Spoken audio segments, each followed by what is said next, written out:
আল্লা তাখাফু ওয়া লা তাহজানু ওয়া আবশিরু বিল জান্নাতিল্লাতী কুনতুম তুআদুন। আল্লাহ রাব্বুল আলামিন বলেন, যারা পরিপূর্ণ মুমিন, আল্লাহর নেককার বান্দা, প্রিয় পাত্র, এক কথায় আল্লাহর ওলি, শেষ নিঃশ্বাস ত্যাগের আগে তাদের মাথার কাছে আল্লাহর রহমতের ফেরেশতারা চলে আসে।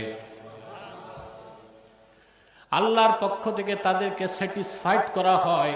ফেরেশতা বলে, আল্লাহ তাখাফু ওয়া লা তাহজানু, তোমরা ভয় করো না, তোমরা চিন্তা করো না। ওয়া আবশিরু বিল জান্নাতিল্লাতী কুনতুম তুআদুন, আর সেই জান্নাতের সুসংবাদ নাও যে জান্নাত তোমাদেরকে ওয়াদা করা হয়েছে। সুবহানাল্লাহ বলেন। ইমামে ফখরুদ্দিন রাজি তাফসীর কবিরে লেখেন, ফেরেশতা যখন মুমিনকে সুসংবাদ দেয়, আল্লাহর জান্নাতের সুসংবাদ নাও, মুমিনের বিছানা থেকে আকাশ পর্যন্ত আল্লাহ সব পর্দা সরায় দেন। দুনিয়া থেকে সে জান্নাতে তার ফুলের বিছানা দেখার পরে আল্লাহ তার শেষ নিঃশ্বাস ত্যাগের ব্যবস্থা করে। ভয় আছে? চিন্তা? ফেরেশতারা বলে, নাহনু আউলিয়াউকুম ফিদ দুনিয়া ওয়াল আখিরা ওয়া ফিল আখিরা, তুমি একা না, আত্মীয় স্বজন, পাড়া প্রতিবেশী সবাই তোমাকে একা কবরে রেখে দিলেও আমরা তোমাকে ছাড়ব না। আমরা দুনিয়াতে আখিরাতে তোমাদের সঙ্গী থাকব, আল্লাহর বেহেশতে প্রবেশ করার আগ পর্যন্ত তোমাদের সাথেই থাকবো। বলেন সুবহানাল্লাহ। চিন্তা আছে? ভয় আছে? এরকম ওলি হইতে চান সবাই? কি লাগবে? বংশমর্যাদা, টাকা পয়সা, মুরিদ, খানকা, কি লাগবে? আল্লাহ বলে দিছে। আল্লাহ পাক বলেন, আলা ইন্না আউলিয়া আল্লাহি লা খাউফুন আলাইহিম ওয়া লা হুম ইয়াহজানুন, সাবধান, যারা আল্লাহর ওলি তাদের কোনো ভয় নাই, তাদের কোনো চিন্তা নাই। তারা কারা? আল্লাযীনা আমানু ওয়া কানু ইয়াত্তাকুন, যারা ঈমান এনেছে আর আল্লাহকে ভয় করে তাকওয়া অর্জন করেছে, প্রত্যেকেই আল্লাহর ওলি হয়ে গেছে। মান কানা মুমিনান তাকিয়া কানা লিল্লাহি ওয়ালিয়া। মুহাম্মদ সাল্লাল্লাহু আলাইহি সাল্লামের প্রত্যেক সেই উম্মত যার ঈমান আছে, তাকওয়া আছে, সেই ব্যক্তি আল্লাহর ওলি হয়ে গেছে। বলেন সুবহানাল্লাহ। এখন আপনি আল্লাহর ওলি হলেন কিনা প্রমাণ কি? প্রমাণ লাগবে না? 5টি খাসলত লাগবে। কয়টি? জোরে বলেন। আওয়াজটা আর একটু ক্লিন করো, কানে লাগবে না, ইকো থাকবে না, ইকো বন্ধ, পিছনে হরেন চলবে। আর যে আওয়াজটা প্রতিধ্বনি হয় ওটা বন্ধ করো, ওটা বন্ধ করো। হয় ওয়াল সরাও, নয় মাইক সরাও, একটা করতে হবে। যেটা সহজ, হয় ওয়াল সরাবে নয় মাইক সরাবে। প্রিয় ভাইরা, কথা শুনতেছেন? কয়টা খাসলা? আল্লাহ পাক বলেন, আস-সাবিরিনা ওয়াস-সাদিকিনা ওয়াল-কানিতিনা ওয়াল-মুনফিকিনা ওয়াল-মুস্তাগফিরিনা বিল আসহার, যারা ধৈর্যশীল, সুবহানাল্লাহ, সত্যবাদী, বিনয়ী, আল্লাহর পথে খরচকারী, আর শেষ রাতে আল্লাহর কাছে আত্মসমর্পণ করে ক্ষমা প্রার্থনাকারী। এই 5টা খাসলাত যার মধ্যে আসবে সে খাঁটি ওলি হয়ে যাবে। পদ্ধতিটা সহজ না কঠিন?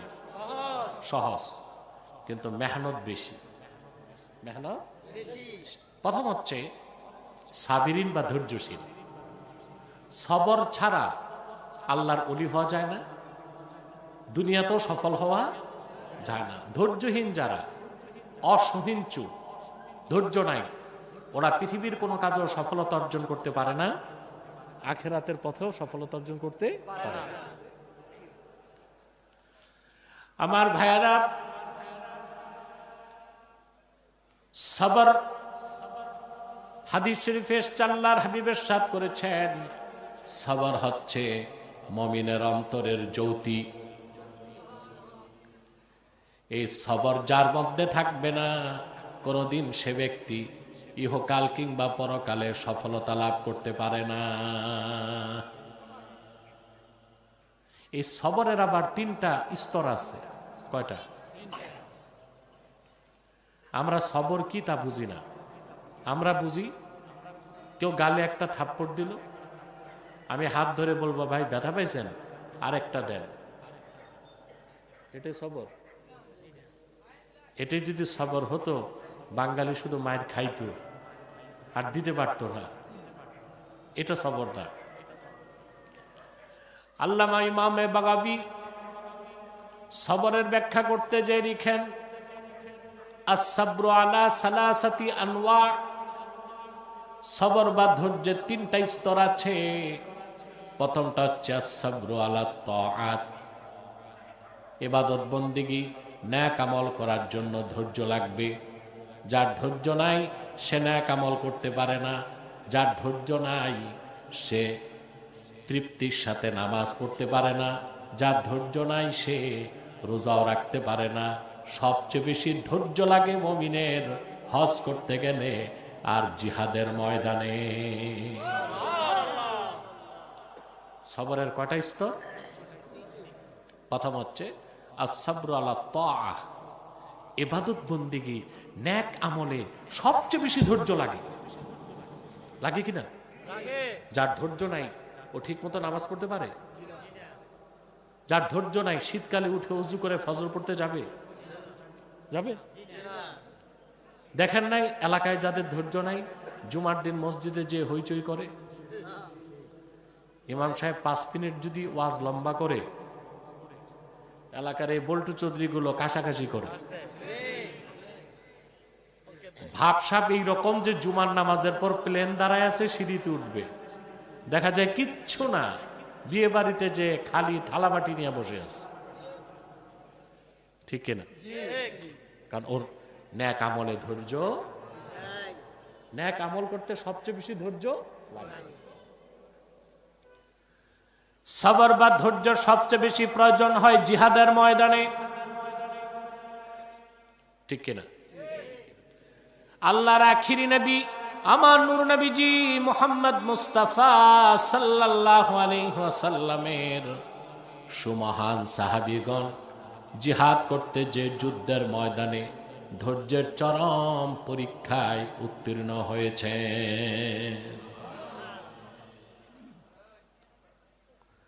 রাসূলুল্লাহ সাল্লাল্লাহু আলাইহি ওয়াসাল্লামের জামানায় একটা যুদ্ধ হয়েছিল মুতার প্রান্তরে।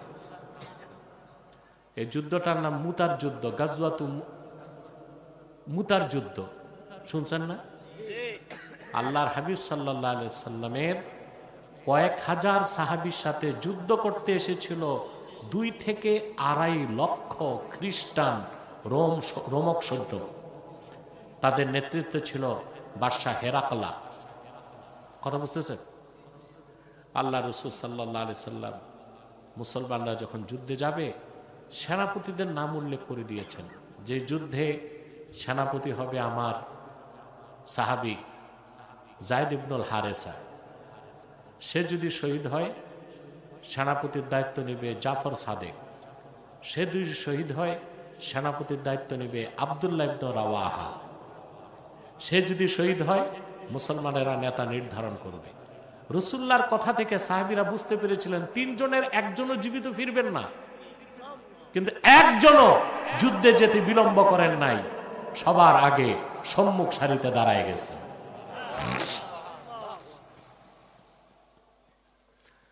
মুতার প্রান্তরে যুদ্ধ শুরু হয়ে গেল। তীব্র যুদ্ধে প্রথম সেনা প্রধান যায়েদ ইবনুল হারেসা শহীদ হয়ে গেলেন। দ্বিতীয় সেনাপতি হযরতে জাফর সাদেক কালেমার পতাকা হাতে তুলে নিলেন। সিরাতের কিতাবগুলো সাক্ষ্য দেয়, কাফেরদের তীব্র আঘাতে জাফর সাদেকের ডান হাত কেটে গেল, বাম হাত কেটে গেল, ডান পা কেটে গেল, বাম পা কেটে গেল। যুদ্ধের পর দেখা গিয়েছে তার শরীরের মধ্যে একটি দুইটি নয়, 90টির বেশি আঘাতের চিহ্ন আছে। ডান হাত নাই, বাম হাত নাই, ডান পা নাই, বাম পা নাই। কালেমার ঝান্ডা তিনি মাটিতে লুটাতে দেন নাই, দাঁত দিয়া কামড় দিয়ে কালেমার ঝান্ডা ধরে রাখলেন। আব্দুল্লাহ ইবনে রাওয়াহা যে ওনার হাত থেকে পতাকা নিলেন, সাহাবায়ে কেরাম লক্ষ্য করে দেখলেন জাফর সাদেক ঠোঁট নেড়ে কি যেন বলছেন, আর তার ঠোঁটের মধ্যে বিদ্যুতের ঝিলিকের মতো হাসি দেখা যায়।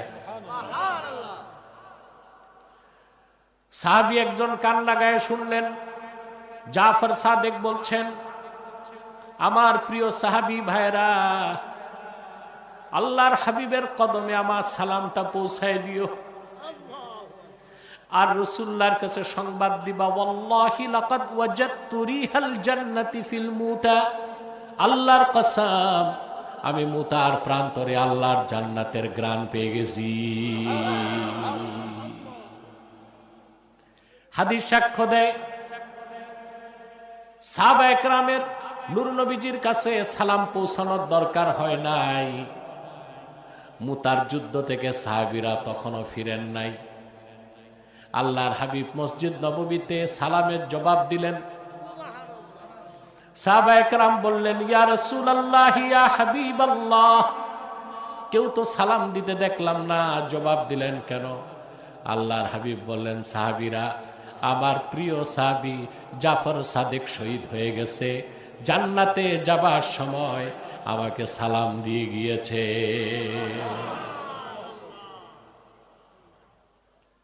সুবহানাল্লাহ। যুদ্ধের ময়দানে সাহাবায়ে কেরাম কি অটল এবং অবিচল থাকতেন। সবর, সবর কয় প্রকার? এই সবর ছাড়া ইমানের পরীক্ষায় উত্তীর্ণ হওয়া যায় না। যায়, তোমরা ঘুমাও, আমি ভিতরে প্রোগ্রাম রাতে করি না, অনেক আগে নেওয়া প্রোগ্রামটা। এসেছি দেশের এই ক্রান্তিকালে, আমাকে গোয়েন্দা সংস্থা থেকে সতর্ক করা হয়, ওয়াদা যেগুলো দিয়ে ফেলছি কিছু তো করার নাই। শারীরিকভাবে অসুস্থ, আজকে ক্লান্ত, কিন্তু আপনাদেরকে দেখে আনন্দ লাগতেছে। সবাই নির্বাচন নিয়ে ব্যস্ত, আপনারা মাহফিল নিয়ে ব্যস্ত। এখানে খাঁটি শ্রোতা ছাড়া আজে বাজে কেউ নাই। কারণ যারা নির্বাচন নিয়ে আছে ওদের তো পরিশ্রম অনেক, সারাদিন হাঁটে না, কথা বলেন, হাঁটাহাঁটি করে ক্লান্ত হয়ে যায়, আবার কালকের প্রস্তুতি নিবে, আজকে ঘুমাবে। তো এখানে যারা আসছে পিওর শ্রোতারা আসছে, আলহামদুলিল্লাহ। আপনারা যা দাঁড়িয়ে আছেন বসে যান, বসে যান। বসে ওয়াজ শুনলে যে বরকত, এটা দাঁড়িয়ে থাকলে তো হবে না। প্রিয় বন্ধুগণ, তা সবর কয় প্রকার? প্রথম হচ্ছে সবরু আলা তাআ, ইবাদত বন্দেগীতে ধৈর্য লাগবে। 2 নাম্বার হচ্ছে আসসাবরু আনিল মাআসিম, গুনার কাছ থেকে বাঁচার ক্ষেত্রে সবর লাগবে। যার সবর নাই সে গুনার কাজ ছাড়তে পারে না। পারে? গুনার কাজ হয় কেন? যত এই পৃথিবীতে মানুষের যে সংসার জীবন, ব্যক্তি জীবন, সমাজ জীবন, রাষ্ট্র জীবন, 7টা জিনিসকে কেন্দ্র করে। কটা জিনিস বলেন?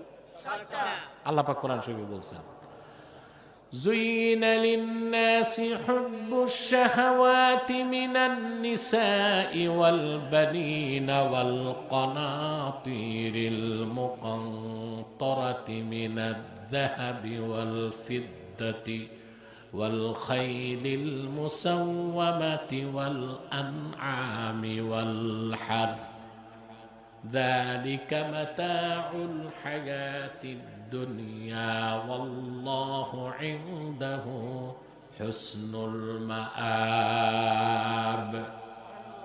কটা জিনিস? মাত্র 7টা। এই যে নির্বাচন হচ্ছে, কাটাকাটি, মারামারি, ঝগড়া, ফাসাদ, ব্যবসা বাণিজ্য, বিয়ে শাদী, খুন খারাপি, রাহাজানি, চুরি ছামারি, চাঁদাবাজি, ধান্দাবাজি, যা কিছু হয় এই 7টাকে নিয়ে। কয়টা? 7টা। আপনি 7টার একটায় আছেন, 7টার একটায়। আল্লাহ রাব্বুল আলামিন বলেন, যুয়িনা লিন-নাসি হুব্বুশ শাহাওয়াতি মিনান নিসা, মানুষের জন্য দুনিয়ায় সুশোভিত করা হয়েছে নারীর প্রতি ভালোবাসা। আছে সন্তানদের প্রতি টান, কারি কারি সোনার রূপা, নির্বাচিত ঘোড়া, গৃহপালিত পশু আর কৃষি, এই জিনিসগুলোকে মানুষের জন্য সুশোভিত করা হয়েছে। প্রত্যেকটা জিনিসের মধ্যে হালাল আছে, আবার হারাম আছে। কি আছে? নারীর প্রতি টান আছে না আপনাদের? কথা বলে না। আল্লাহ আল্লাহ বুজুর্গদের ছিল না? কথা বলে। অধিকাংশ আল্লাহ আল্লাহ বুজুর্গ বিয়ে করছেন 3টা 4টা, তা নারীর প্রতি টান ছিল? কথা বলেন। কিন্তু বৈধ পথে।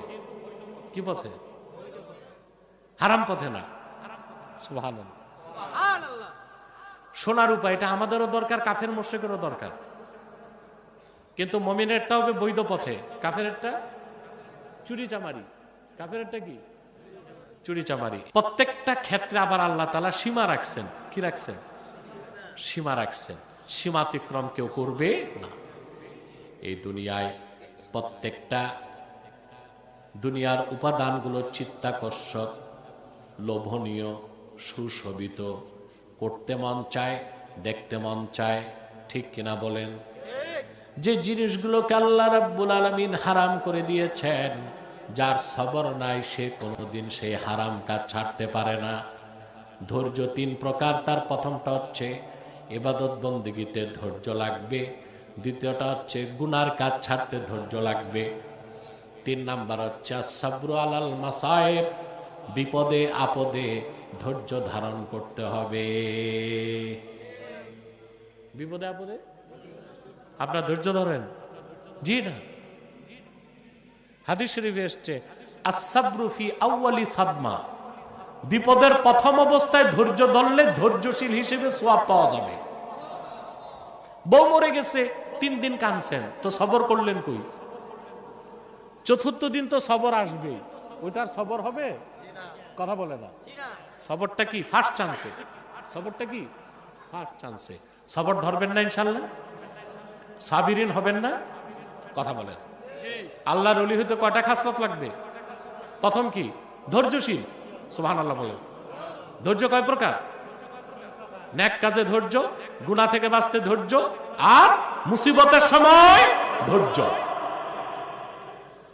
বিপদ যত বড় হোক, যার ঈমান আছে, আল্লাহর হাবিবের উম্মত, আল্লাহর বান্দা, যত বড় বিপদ হোক সে নাস্তিক হয় না, নিরাশ হয় না। হয় কি? ধরে। কাফের মুশরিক বেঈমান যারা, বিপদের সময় তাদের কি হয়?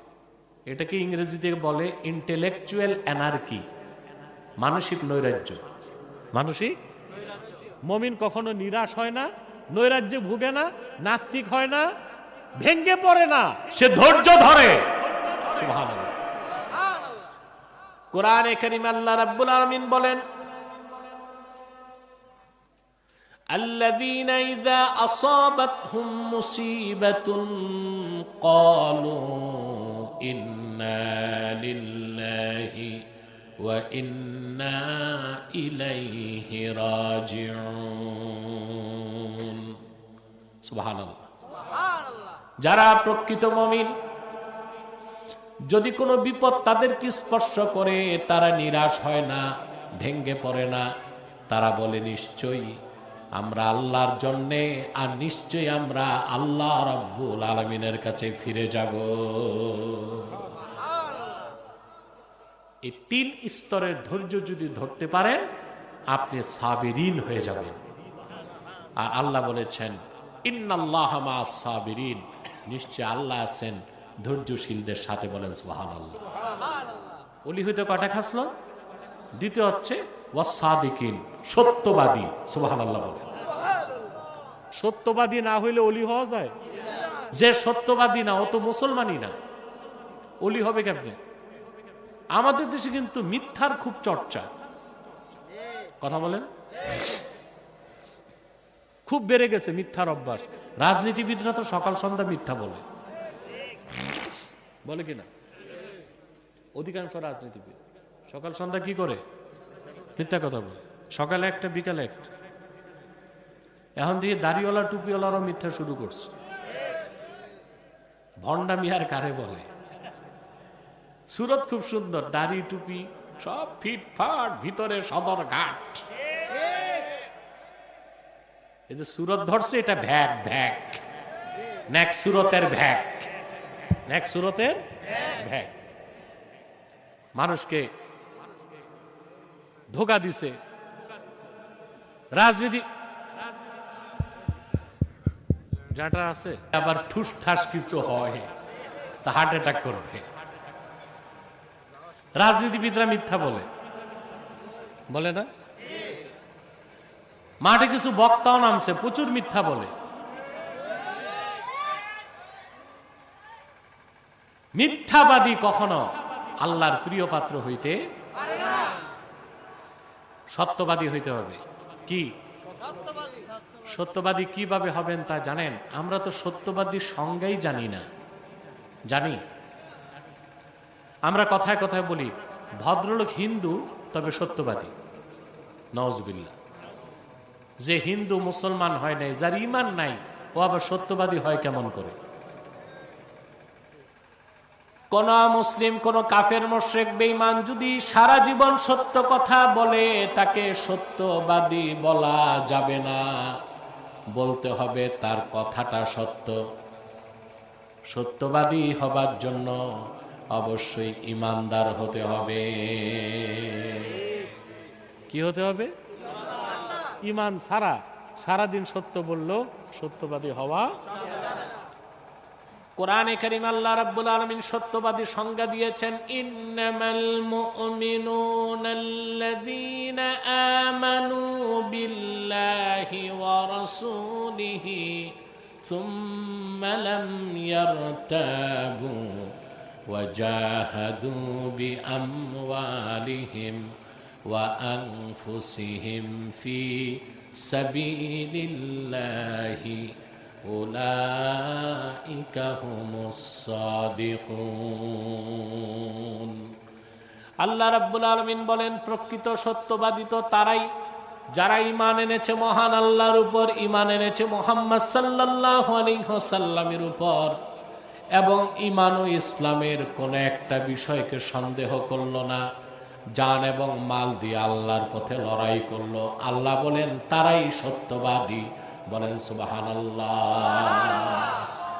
সত্যবাদী হতে কি লাগবে? 3টা জিনিস। কয়টা? প্রথম হচ্ছে ঈমান, 2 নম্বরে ইয়াকিন। ঈমান আনছি বললেই হবে না, ইসলামের কোনো বিষয়কে সন্দেহ করা। প্রথম লাগবে ঈমান, তারপরে ইয়াকিন, তারপরে জিহাদ ফি সাবিলিল্লাহ, অর্থাৎ আল্লাহর দ্বীনের পক্ষে মেহনত। সুবহানাল্লাহ। এই 3টি বৈশিষ্ট্য যার থাকবে সে কি?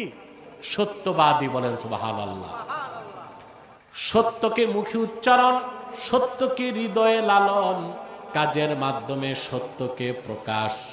3 পদ্ধতিতে সত্যকে চর্চা করলে সত্যবাদী হওয়া যাবে। আমরা আল্লাহর ওলি হতে চাই, কটা খাসলত লাগবে? প্রথম কি? সাবিরিন, ধৈর্যশীল হতে হবে। 2 নাম্বার সাদিকিন, সত্যবাদী হতে হবে। 3 নাম্বার কানিতিন। আহা, এই কানিতিন হওয়া ছাড়া ওলি হওয়া যায় না। এখন কানিতিন শব্দের শাব্দিক অর্থ বিনয়ী। শাব্দিক অর্থ কি? কিন্তু এটা শাব্দিক অর্থ করলে হবে না, এটার ব্যাখ্যামূলক অর্থ করতে হবে। কানিতিন, সব আমার দিকে তাকান, আমি আর অল্প সময় আছে, মনোযোগ দেন, এই দিক তাকান, এই দিক তাকান, শুনতেছেন? কানিতিন বলা হয় কাকে? ইমাম কুরতুবী তাফসীর লিখেছেন, আল মুদাওয়িমিনা ফি তাআতিল্লাহ, সর্বাবস্থায় যারা আল্লাহর ইবাদতে নিয়োজিত থাকে তাদেরকেই বলা হয় কানিতিন। এখন একটা প্রশ্ন আসে না, সর্বাবস্থায় কি আল্লাহর ইবাদত করা যায় নাকি? প্রশ্ন আসে, তোমরা বসো বাবা, দাঁড়ায়, নিরাপত্তা লাগবে না। নিরাপত্তা চিন্তা করলে কি আমি আর রাতে ঢুকি ভিতরে? ঢুকতাম? আল্লাহর হুকুম হচ্ছে চেষ্টা সাথে রাখা, কিন্তু নিরাপত্তা কে দেন? কানিতিন, বিনয়ী কে? 24 ঘন্টা আল্লাহর ইবাদত করা যায় না। কানিতিনের অর্থ বিনয়ী সেই বান্দা যে যতটুকু ইবাদত করে নিয়মিত করে। সুবহানাল্লাহ। ইবাদত কম হোক, ইবাদতটা হবে কি? মুদাওয়ামাত, নিয়মিত করতে হবে। আপনারা কিন্তু বাঙালি নিয়মিত ইবাদত করেন না। অনেকে শবে বরাতে হালুয়া রুটি খেয়ে ঢুকছেন মসজিদে, সারা রাত নামাজ পড়ছেন, ফজর পরে ঘুমাইছেন, তারপরের দিন জোহর থেকে আর নামাজ নাই। ঠিক না? এতে আপনি কানিতিন, বিনয়ী বান্দা হতে পারবেন না। আল্লাহর হাবিব সাল্লাল্লাহু আলাইহি সাল্লাম বললেন, ওয়া কানা আহাব্বাদ-দীনি ইলাল্লাহি মা দাওয়ামা আলাইহি সাহিবুহু। শুনে রাখো আয়েশা, আল্লাহ রাব্বুল আলামিনের নিকট প্রিয় আমল সেটাই যে আমলটা আল্লাহর বান্দা নিয়মিত করে। তাহলে কি বোঝা যায়? কানিতিন কারা? যারা ইবাদত যতটুক করে, জোরে, যতটুক করে নিয়মিত করে। তাহলে আপনারা যে ইবাদত যতটুক করবেন, প্রতিদিন করবেন, ইখলাসের সাথে করবেন, বিনয়ের সাথে করবেন, নিয়তের সাথে করবেন। আপনারা এগুলো করেন না, এগুলোতে আপনাদের দৃষ্টি নাই, আছে কম। আজকে মনটা ভালো, 40 রাকাত নামাজ পড়ছে রাতে, পরের দিন ফজরের খবর নাই। না, 40 রাকাত দরকার নাই, 4 রাকাত পড়েন, কয় রাকাত প্রতিদিন পড়েন, আল্লাহ খুশি হয়ে যাবে। ওলি হতে কয়টা খাসলো? জোরে কয়টা শুনছেন? সাবিরিন, সাদিকিন, কানিতিন। 4 নাম্বার হচ্ছে মুনফিকিন, যারা আল্লাহর পথে খরচকারী। সুবহানাল্লাহ। আল্লাহর পথে খরচ করেন আপনারা? আল্লাহর পথে খরচ করার অর্থ কি তা কিন্তু আমরা বুঝি না। আমরা মনে করি মসজিদে দিলে আল্লাহ খুশি হন, মাদ্রাসায় দিলে খুশি হন, মাহফিলে দিলে খুশি হন। এগুলোই আল্লাহর পথে খরচ নয়, বরং আল্লাহর বান্দাদের মধ্যে যারা অসহায় গরিব, যার খাদ্য নাই তারে খাদ্য দেওয়া, যার বস্ত্র নাই তারে বস্ত্র দেওয়া, যার ওষুধ নাই তারে ওষুধ দেওয়া, যার মেয়ের বিয়ে হয় না বিয়ের ব্যবস্থা করে দেয়া, যার ছেলে পড়তে পারে না তারে বই কিনে দেওয়া, যার ঘর নাই তারে ঘর করে দেওয়া। আল্লাহর ইমানদার বান্দাদের খেদমত করাটা, খরচ করাটা তাদের পিছনে আল্লাহর পথে খরচ করার মতোই সওয়াব হয়ে যায়।